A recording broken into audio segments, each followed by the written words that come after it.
అమ్మా భవానీ లోకాల నేలే ఓంకార రూపమమ్మా, తల్లిని మహిమల్ని చూపవమ్మా.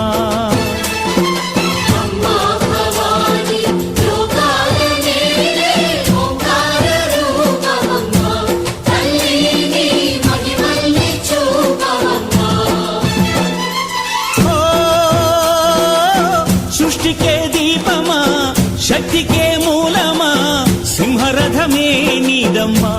అమ్మ దుర్గమ్మ భక్తులను దీవించుమా.